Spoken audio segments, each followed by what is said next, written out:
Буквально только что мы получили заявление президента России Дмитрия Медведева.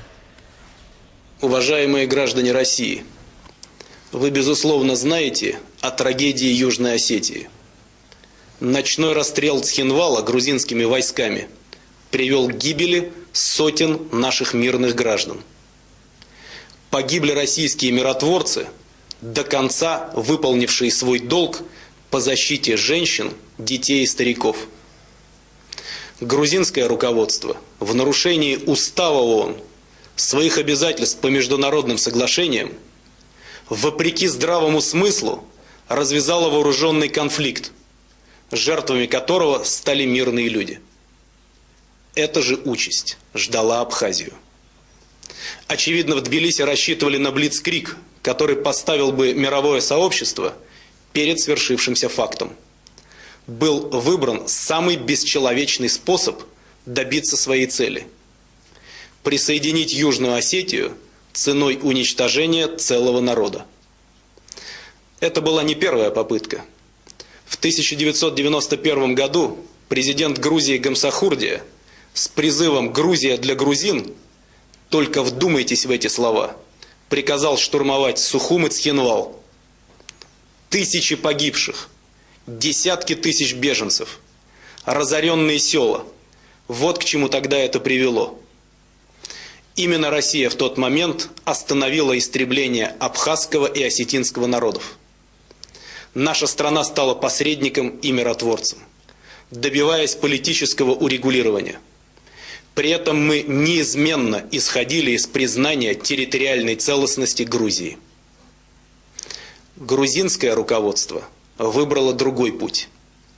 Срыв переговорного процесса, игнорирование достигнутых договоренностей, политические и военные провокации, нападения на миротворцев – все это грубо нарушало режим в зонах конфликта. Режим, установленный при поддержке ООН и ОБСЕ. Россия проявляла выдержку и терпение. Мы неоднократно призывали вернуться за стол переговоров и не отошли от своей позиции, даже после одностороннего провозглашения независимости Косово.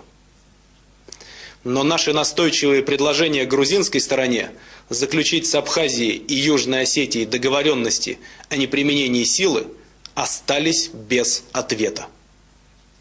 К сожалению, их проигнорировали и в НАТО, и даже в ООН. Сейчас понятно, мирное разрешение конфликта в планы Тбилиси не входило. Грузинское руководство методично готовилось к войне, а политическая и материальная поддержка внешних покровителей только укрепляла ощущение собственной безнаказанности. В ночь на 8 августа 2008 года в Тбилиси сделали выбор. Саакашвили избрал геноцид для решения своих политических задач. Этим он собственноручно перечеркнул все надежды на мирное существование осетин, абхазов и грузин в одном государстве. Народы Южной Осетии и Абхазии неоднократно высказывались на референдумах в поддержку независимости своих республик. Мы понимаем, после того, что произошло в Цхинвале и планировалось в Абхазии, они имеют право решить свою судьбу сами. Президенты Южной Осетии и Абхазии, основываясь на результатах референдумов и решениях республиканских парламентов, обратились к России с просьбой о признании государственного суверенитета Южной Осетии и Абхазии. Совет Федерации и Государственная Дума проголосовали в поддержку этих обращений. Исходя из сложившейся ситуации, необходимо принять решение.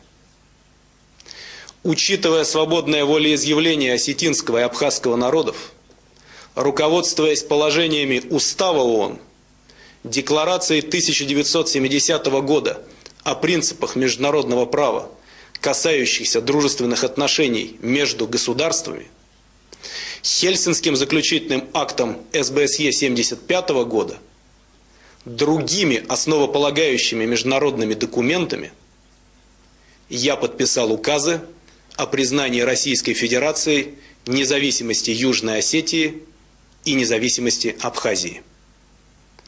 Россия призывает другие государства последовать ее примеру. Это нелегкий выбор, но это единственная возможность сохранить жизни людей.